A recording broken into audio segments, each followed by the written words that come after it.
तो चलिए आज लेक्चर नंबर 2 है। हम इम्यूनोलॉजी पढ़ रहे हैं। Elements of immune, elements of innate immunity हम पढ़ रहे हैं। तो उसमें हमने साइटोकाइन्स पढ़े थे, हमने उसमें कंप्लीमेंट प्रोटीन्स पढ़े थे और हमने उसमें फिजिकल बैरियर्स पढ़े थे। अब कुछ और एलिमेंट्स है जो इनेट इम्यूनिटी में क्या कहते हैं, टेक पार्ट करते हैं, जिसमें से पहला ही जो मैंने लिखा है यहाँ पर, पैटर्न रिकॉग्नाइजेशन मॉलिक्यूल्स। अब देखो, पैटर्न रिकॉग्नाइजेशन मॉलिक्यूल्स जो है, ऐसे बहुत सारे मॉलिक्यूल्स है जो इनेट इम्यूनिटी में टेक पार्ट करते हैं, जिनके पास एक एबिलिटी होती है रिकॉग्नाइज करना किसी भी, फॉर एग्जांपल वो रिकॉग्नाइज क्या करते हैं, वो पैटर्न रिकॉग्नाइज करते हैं। जो पैटर्न रिकॉग्नाइजेशन मॉलिक्यूल्स है, ये ऐसे मॉलिक्यूल्स है जिनके पास एबिलिटी होती है टू रिकॉग्नाइज द पैटर्न। ये पैटर्न रिकॉग्नाइज करते हैं। अब किसका पैटर्न ये रिकॉग्नाइज, फॉर एग्जांपल एक ऐसे मॉलिक्यूल्स जो पैथोजन, अगर मैं पैथोजेंस की बात करूं तो पैथोजेंस में different types of pathogens are there, bacteria is there, virus is there. तो उन पैथोजेंस में मॉलिक्यूलर जो पैटर्न होता है वो डिफरेंट होता है। डिफरेंट पैथोजेंस में डिफरेंट मॉलिक्यूलर पैटर्न होता है, और ये मॉलिक्यूल्स जिनको हम पैटर्न रिकॉग्नाइजेशन मॉलिक्यूल्स कहते हैं, ऐसे मॉलिक्यूल्स हैं जो रिकॉग्नाइज करते हैं पैटर्न को। तो अगर ये पैटर्न रिकॉग्नाइजेशन मॉलिक्यूल्स रिकॉग्नाइज करते हैं पैथोजन एसोसिएटेड जो पैटर्न होता है, अगर ये उसको रिकॉग्नाइज करते हैं, पैथोजन एसोसिएटेड जो मॉलिक्यूलर पैटर्न होता है पैथोजन का, अगर ये वो रिकॉग्नाइज करते हैं, तो हम इन मॉलिक्यूल्स को, इन पैटर्न रिकॉग्नाइजेशन मॉलिक्यूल्स को हम क्या कहते हैं, हम इनको कहते हैं pathogen associated molecular pattern molecules।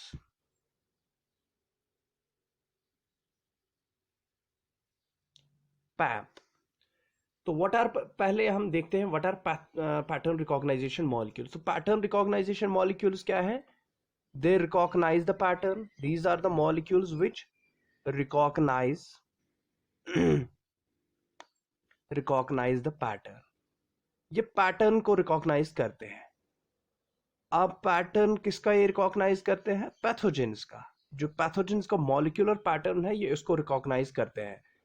तो ये पैथोजन एसोसिएटेड मॉलिक्यूलर पैटर्न को रिकॉग्नाइज करते हैं। Pathogen associated molecular pattern, pathogen associated molecular pattern,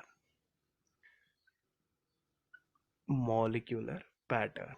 तो जब ये पर्टिकुलर टाइप ऑफ पैटर्न, जो पैथोजन का एक particular type of molecular pattern होता है, जब ये मॉलिक्यूल उसको रिकॉग्नाइज करते हैं, तो इसके बाद इनके लिए इजी हो जाता है कि ये डिटेक्ट कर पाते हैं कि कहाँ पर पैथोजन है, तो वो उसको किलिंग करने में इजीनेस हो जाती है। तो ये रिकॉग्नाइज करते हैं पैथोजन एसोसिएटेड मॉलिक्यूलर पैटर्न, और जिसको हम एब्रिविएटेड फॉर्म में पैम भी कहते हैं, पैथोजन एसोसिएटेड मॉलिक्यूलर पैटर्न। अब ये जो pathogen associated molecular pattern recognition molecules है, ये भी क्या है? These are recognisation molecules.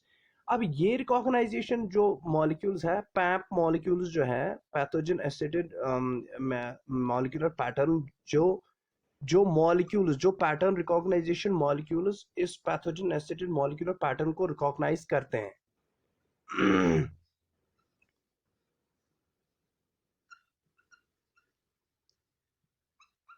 जो जो pattern recognition molecules pattern, pathogen associated molecular pattern को रिकॉग्नाइज करते हैं, उनको हम ये जो वो रिकॉग्नाइजेशन मॉलिक्यूल्स है, लेकिन वो किसको रिकॉग्नाइज करते हैं? Pathogen associated molecular pattern. तो these recognition molecules which recognize the pathogen associated molecular pattern, these recognition molecules, ये जो रिकॉग्नाइजेशन मॉलिक्यूल्स है, ये रिकॉग्नाइजेशन मॉलिक्यूल्स क्या होते हैं? These recognition molecules are solid, ये सॉल्युबल होते हैं,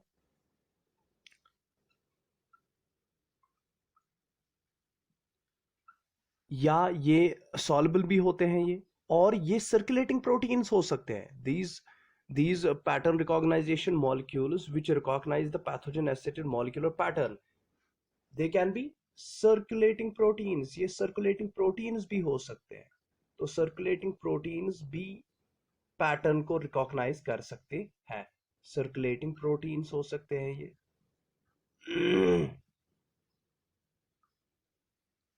या तो ये सेल सरफेस रिसेप्टर्स भी हो सकते हैं, और cell surface receptors, cell surface receptors. तो जो रिकॉग्नाइजेशन मॉलिक्यूल्स, जो recognisation molecules pathogen acid molecular pattern को रिकॉग्नाइज करते हैं, ये रिकॉग्नाइजेशन मॉलिक्यूल्स क्या हो सकते हैं? ये सॉल्युबल भी होते हैं, ये सर्कुलेटिंग प्रोटीन्स हो सकते हैं, या ये सेल सरफेस रिसेप्टर्स भी हो सकते हैं। ठीक है यहां तक? जो बहुत सारे पैथोजन एसिड मॉलिक्यूलर प्रोटीन्स, ये मॉलिक्यूलर प्रोटीन्स होते हैं, रिकॉग्नाइजेशन मॉलिक्यूलर प्रोटीन्स होते हैं, ये रिकॉग्नाइज करते हैं पैटर्न को। ठीक है? और ये पैटर्न एसिड रिकॉग्नाइजेशन, जो पैथोजन एसिड मॉलिक्यूलर, जो पैथोजन एसिड मॉलिक्यूलर पैटर्न होता है, ये जो रिकॉग्नाइजेशन मॉलिक्यूल्स होते हैं जो इसको रिकॉग्नाइज करते हैं, ये प्रेजेंट होते हैं surface of phagocytic cells. So these pathogen associated molecular pattern recognition molecules, these recognition molecules are present on cell surface, phagocytic cells की surface पर ये होते हैं, on the surface of phagocytic cells. phagocytic cells वो वाली cells होती है जो engulf करती है pathogens को। surface of phagocytic cells, phago साइटिक सेल्स। तो फैगोसाइटिक सेल्स की सरफेस पर कुछ ऐसे सेल सरफेस, कुछ ऐसे रिसेप्टर्स होते हैं जो रिकॉग्नाइज करते हैं किसको? पैटर्न को। लेकिन किसका पैटर्न वो रिकॉग्नाइज करते हैं? Pathogen acid molecular pattern. तो वो रिकॉग्नाइज करते हैं, और ये प्रेजेंट कहां पर होते हैं? Surface of phagocytic cells. तो these recognition molecules which recognize the pathogen associated molecular pattern, these are present on the surface of phagocytic cells. यहां तक क्लियर है कि phagocytic cells की सरफेस पर ये मॉलिक्यूल्स प्रेजेंट, रिकॉग्नाइजेशन, कुछ ऐसे रिकॉग्नाइजेशन मॉलिक्यूल्स होते हैं जो पैथोजन एसिड मॉलिक्यूलर पैटर्न को रिकॉग्नाइज करते हैं। ठीक है? यहां तक अब देखो, एक रिकॉग्नाइजेशन मॉलिक्यूल मैं बोलूंगा कि मानोज बाइंडिंग लेक्थिन, एमबीएल, एक रिकॉग्नाइजेशन मॉलिक्यूल है जिसका नाम क्या है? जिसका नाम है MBL. MBL, mannose binding lectin. Mannose binding lectin, binding lectin. तो मानोस बाइंडिंग लेक्टिन एक क्या है? ये एक रिकॉग्नाइजेशन मॉलिक्यूल है, या एक और रिकॉग्नाइजेशन मॉलिक्यूल है जिसको हम सी रिएक्टिव प्रोटीन भी कहते हैं। सी रिएक्टिव प्रोटीन, जिसको CRP भी कहते हैं। सी रिएक्टिव प्रोटीन, इसको ऐसे हम लिखेंगे, सी रिएक्टिव प्रोटीन। तो सी रिएक्टिव प्रोटीन और MBL, मोनोज बाइंडिंग लैक्टिन, जो है, ये दोनों के दोनों क्या है? ये पैटर्न रिकॉग्नाइजेशन मॉलिक्यूल्स है। और ये पैटर्न रिकॉग्नाइजेशन मॉलिक्यूल्स क्या करते हैं? ये पैथोजन का मॉलिक्यूलर पैटर्न होता है, डिफरेंट पैथोजन का डिफरेंट मॉलिक्यूलर पैटर्न होता है, तो ये पैथोजन के मॉलिक्यूलर पैटर्न को रिकॉग्नाइज करते हैं।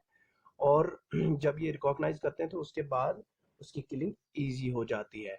और ये बेसिकली क्या होते हैं? ये पैटर्न, ये रिकॉग्नाइजेशन मॉलिक्यूल्स या तो ये सर्कुलेटिंग प्रोटीन्स हो सकते हैं, या तो ये सेल सरफेस रिसेप्टर्स हो सकते हैं, और ये सॉल्युबल होते हैं इन नेचर। और ये कहां पर प्रेजेंट होते हैं? These are present on the surface of phagocytic cells, और ये surface of phagocytic cells पर present होते हैं। और दो एग्जांपल्स मैंने इसकी बोली, एक तो मैंने बोला MBL, mannose binding lectin, and C reactive protein. तो ये दोनों एग्जांपल्स हैं ये पैटर्न रिकॉग्नाइजेशन मॉलिक्यूल्स की। अब देखो यहाँ पर बहुत सारी एग्जांपल्स है इन रिकॉग्नाइजेशन मॉलिक्यूल्स की। एक रिकॉग्नाइजेशन मॉलिक्यूल और है जिसको हम टॉल लाइक रिसेप्टर्स कहते हैं। लेकिन वो जो रिकॉग्नाइजेशन मॉलिक्यूल है toll like receptor, TO, toll like, TLR जिसको हम कहते हैं, टॉल लाइक रिसेप्टर, टीएलआर।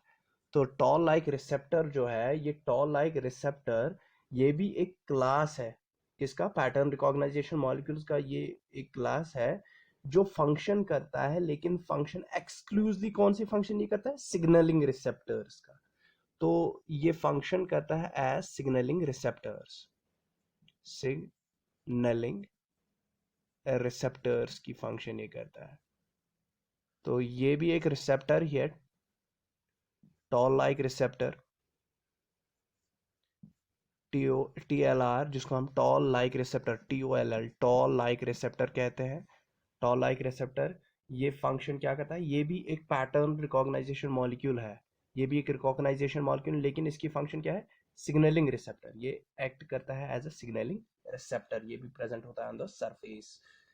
तो एटलीस्ट 10 से जायद 10 से भी ज़्यादा जो टीएलआरस हैं, टॉल लाइक रिसेप्टर्स है, ये ह्यूमन्स में पाए जाते हैं। और ये रिकॉग्नाइज करते हैं लिपोपॉलीसेकेराइड, जो लिपोपॉलीसेकेराइड जो है, ये उसको रिकॉग्नाइज करते हैं, या पेप्टाइडोग्लाइकन्स को ये रिकॉग्नाइज करते हैं, या ये रिप्रेजेंट करते हैं ये जाइमोसैन को।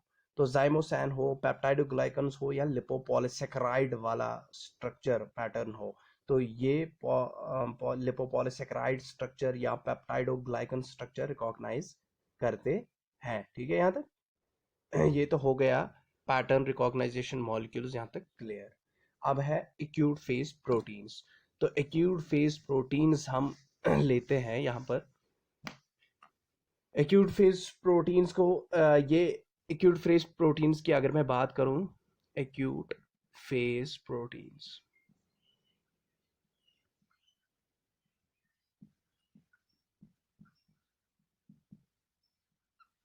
तो acute phase proteins basically plasma proteins होते हैं, प्लाज्मा प्रोटीन्स।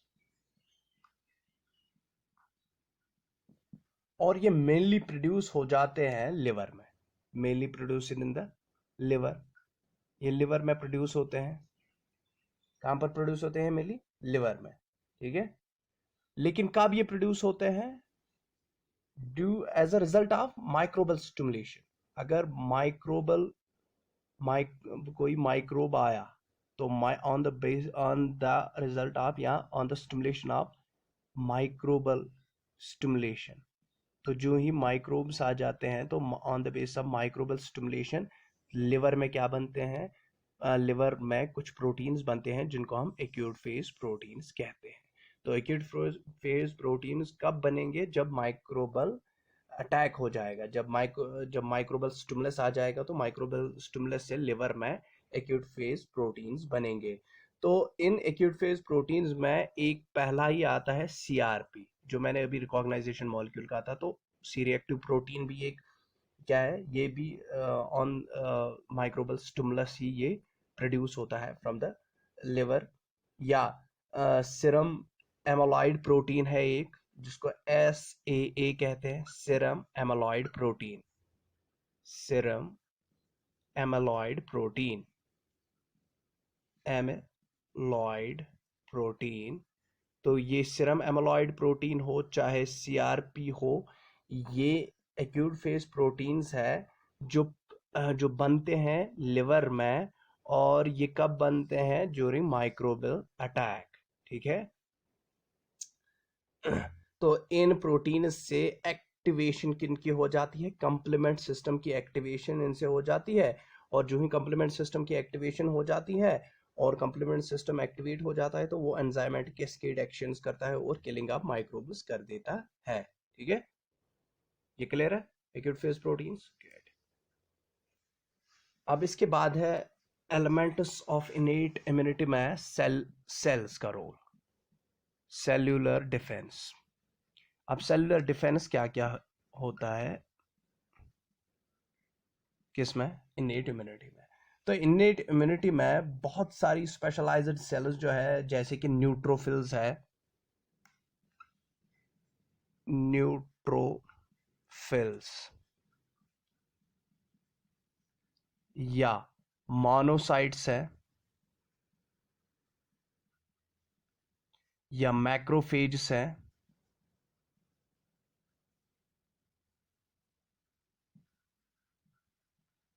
या एनके सेल्स जिनको हम नेचुरल किलर सेल्स कहते हैं, नेचुरल किलर सेल्स। तो these cells they play an important role in innate immunity। तो innate immunity में ये सेल्स बहुत ही ज्यादा इंपॉर्टेंट रोल प्ले करती हैं, डिफेंस मैकेनिज्म में ये रोल प्ले करती है। तो जो innate इम्यूनिटी में जो डिफेंस मैकेनिज्म है तो उसमें ये रोल प्ले करते हैं। अब देखो सेलुलर डिफेंसेस जो है ये सेल्स एक्चुअली क्या करती है, जो ही एक पैथोजन क्या करता है, जो फिजिकल या केमिकल बैरियर को वो तोड़ेगा। जो हमने अभी तक जो एलिमेंट्स में पढ़े हैं फिजिकल और केमिकल बैरियर्स, तो अगर कोई पैथोजन फिजिकल बैरियर को भी पार कर रहा है, केमिकल बैरियर को भी पार कर रहा है, उसके बाद ये स्पेशलाइज्ड सेल्स अपना रोल प्ले करती है किसमें, इन प्रोटेक्शन में। तो कब ये सेल्स अपना रोल प्ले करेंगी, जब एक पैथोजन वो physical barrier that mean skin को भी पास करेगा, या जो वो हमारे अंदर सेक्रीशंस है उनको भी पास करेगा, केमिकल बैरियर्स को भी पास करेगा, तो तब जाके ये सेल्स एक्टिवेट हो जाती है और ये सेल्स अपनी फंक्शन करती है इन द प्रोटेक्शन। ठीक है, तो ये सेल्स बेसिकली करती क्या है, ये सेल्स बेसिकली फैगोसाइटोसिस करती है। तो इनके पास एक मैकेनिज्म है, that mechanism is known as phagocytosis. तो फैगोसाइटोसिस की बदौलत ये किल करते हैं किसको, पैथोजेन्स को। फैगोसाइटोसिस, फैगोसाइटोसिस मींस एनग्लफिंग, ये एनग्लफ कर देते हैं माइक्रो ऑर्गेनिज्म को। तो फैगोसाइटोसिस एक फंडामेंटल मैकेनिज्म होता है इनमें, जिससे वो क्या करते हैं, जिससे ये एक चाहे न्यूट्रोफिल हो, मोनोसाइट हो, मैक्रोफेज हो, ये क्या करते हैं, ये फैगोसाइटोसिस करते हैं, और फैगोसाइटोसिस की ही वजह से ये एक माइक्रो ऑर्गेनिज्म को खत्म कर देते हैं। तो फैगोसाइटोसिस से ये इसको माइक्रो ऑर्गेनिज्म को खत्म कर देते हैं। अगर मैं फैगोसाइटोसिस की बात करूं तो फैगोसाइटोसिस का सिंपली मतलब है कि इंजेस्ट कर देना। जो इंजेक्शन हो जाता है किसका, फॉर एग्जाम्पल कोई फॉरेन पार्टिकल आ गया, तो जब वो फॉरेन पार्टिकल हमारी बॉडी के अंदर पहुंच गया, तो जब उसकी इंजेक्शन हो गई उस इन्वेडिंग फॉरेन पार्टिकल की, तो चाहे वो बैक्टीरिया हो, चाहे वो हाँ कुछ और हो, तो एक सेल के अंदर ये बैक्टीरिया आ गया। ठीक है, तो इंजेक्शन हो जाएगी। देखो इंजेक्शन सिंपली मैं कहूंगा यहां पर इंजेक्शन, इंजेक्शन होता है इन्वेडिंग, जो अंदर आने वाला बंदा है, जो फॉरेन पार्टिकल है, इन्वेडिंग फॉरेन पार्टिकल। अगर उस इन्वेडिंग फॉरेन पार्टिकल की इंजेक्शन दैट मींस उसको खाया गया, injection of invading foreign particle, चाहे वो फिर बैक्टीरिया हो या कुछ हो, तो अगर उसकी इंजेक्शन हो रही है बाय सेल, कोई एक इंडिविजुअल सेल कर रही है, कोई एक सेल, चाहे वो मैक्रोफेज हो, मोनोसाइट हो, वो उसको क्या कर रही है, वो इस फॉरेन पार्टिकल को खा रही है, डायरेक्टली खा रही है, इंडिविजुअल सेल, तो उसको हम फैगोसाइटोसिस कहते हैं। ठीक है, और ये फैगोसाइटोसिस बहुत सारे फैक्टर्स से ये एनहेंस हो जाती है, दैट मीन्स बहुत सारे फैक्टर्स से ये प्रोसेस कंप्लीट हो जाती है। अब उन सारे फैक्टर्स को, जो बहुत सारे वैरायटी ऑफ फैक्टर्स इसमें कलेक्टिवली जो इसमें टेक पार्ट करते हैं, इसमें हेल्प करते हैं, तो उन कलेक्टिवली उन सारे फैक्टर्स को हम क्या कहते हैं, ऑप्सोनेंस कहते हैं। तो ऑप्सोनेंस क्या है, यहाँ पर एक और टर्म है ऑप्सोनेंस। तो ऑप्सोनेंस वैरायटी ऑफ फैक्टर्स है, बहुत सारे मुख्तलिफ किस्म के फैक्टर्स है, जो कलेक्टिवली इस फैगोसाइटोसिस को कंप्लीट करने में मदद करते हैं। तो फैगोसाइट ऑप्सोनेंस क्या होते हैं, ये वैरायटी ऑफ फैक्टर्स होते हैं, वैरायटी ऑफ फैक्टर्स। तो बहुत सारे मुख्तलिफ किस्म के ऐसे फैक्टर्स होते हैं जो मदद करते हैं कंप्लीशन ऑफ या एनहेंसमेंट ऑफ फैगोसाइटोसिस। फैगोसाइटोसिस को कराने में जो मदद करते हैं उन वैरायटी ऑफ फैक्टर्स को हम क्या बोलते हैं? ऑप्सोनिन्स बोलते हैं। तो ऑप्सोनिन्स में होता क्या है? इसमें एंटीबॉडीज होती हैं या कुछ सिरम प्रोटीन्स होते हैं। ये कंप्लीमेंट सिस्टम के जो ये होते हैं कंपोनेंट्स, कंप्लीमेंट सिस्टम के कंपोनेंट्स होते हैं या एंटीबॉडीज होती है। तो ऑप्सोनिन्स में क्या होते हैं? कंप्लीमेंट कंप्लीमेंट प्रोटीन्स हो सकते हैं इसमें। कंप्लीमेंट प्रोटीन्स जो कंपोनेंट्स ऑफ कंप्लीमेंट सिस्टम है, दैट मींस कंप्लीमेंट प्रोटीन्स, या इसमें और एंटीबॉडीज, या इसमें एंटीबॉडीज हो सकती है। तो एंटीबॉडीज और कंप्लीमेंट प्रोटीन्स एक्ट करते हैं एज ऑप्सोनिन्स और ये फैगोसाइटोसिस करने में मदद करते हैं एक सेल को। तो जो ये प्रोसेस है जिससे एक फॉरेन इन्वेडिंग पार्टिकल ज़्यादा से ज़्यादा फैगोसाइटोसिस के लिए हम इन ऑप्शन से क्या हो जाता है? देखो, ये फॉरेन या इन्वेडिंग जो पार्टिकल है या फॉरेन पार्टिकल को ज़्यादा से ज़्यादा फैगोसाइटोसिस के लिए क्या करते हैं? मजबूर कर देते हैं। तो इससे ये फॉरेन पार्टिकल ज़्यादा, दैट मीन्स वो हो जाता है ज़्यादा प्रोन हो जाता है फैगोसाइटोसिस के लिए। तो एक फॉरेन पार्टिकल को ज़्यादा से ज़्यादा प्रोन करने के लिए, फैगोसाइटोसिस को प्रोन करने के लिए ये जो ऑप्शंस है ये रोल प्ले करते हैं और उस प्रोसेस को हम ये ऑप्शनाइजेशन भी कहते हैं। तो ऑप्शनाइजेशन एक ऐसी प्रोसेस है जिसमें एक फॉरेन पार्टिकल मोर ससेप्टेबल बन जाता है किसके? फैगोसाइटोसिस के। तो यहाँ पर मैं एक प्रोसेस लिखूंगा, ऑप्शनाइजेशन। ऑप्शनाइजेशन।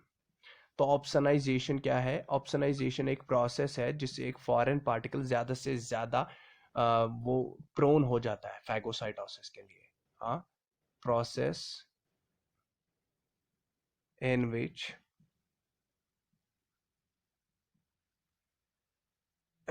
विच एंटीजेंस, चलो मैं एंटीजन ही लिखूंगा, एंटीजन या फॉरेन पार्टिकल आप लिखो, इन विच antigen becomes more susceptible to becomes more susceptible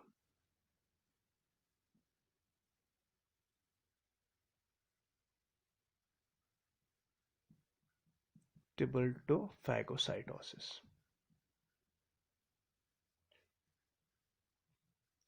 तो अगर एक फॉरेन पार्टिकल है या जिसको हम एंटीजन कहते हैं, अगर वो एंटीजन ज़्यादा से ज़्यादा हम उसको फैगोसाइटोसिस, हाँ के लिए प्रोन करेंगे, तो दैट मीन्स फैगोसाइटोसिस के लिए कौन प्रोन करेगा उस फॉरेन पार्टिकल को? ऑप्सोनिन्स। और इस प्रोसेस को हम क्या करेंगे? इस प्रोसेस को हम क्या कहते हैं? ऑप्शनाइजेशन कहते हैं। तो यहाँ तक ये कंप्लीट हो गया। अब देखो, अब ये जो फैगोसाइटोसिस है, देखो दो मैकेनिज्म है, या तो ऑक्सीजन डिपेंडेंट किलिंग मैकेनिज्म है या ऑक्सीडेंट इंडिपेंडेंट किलिंग मैकेनिज्म है। लेकिन ये दोनों मैकेनिज्म मैं कल बोलूंगा आपको।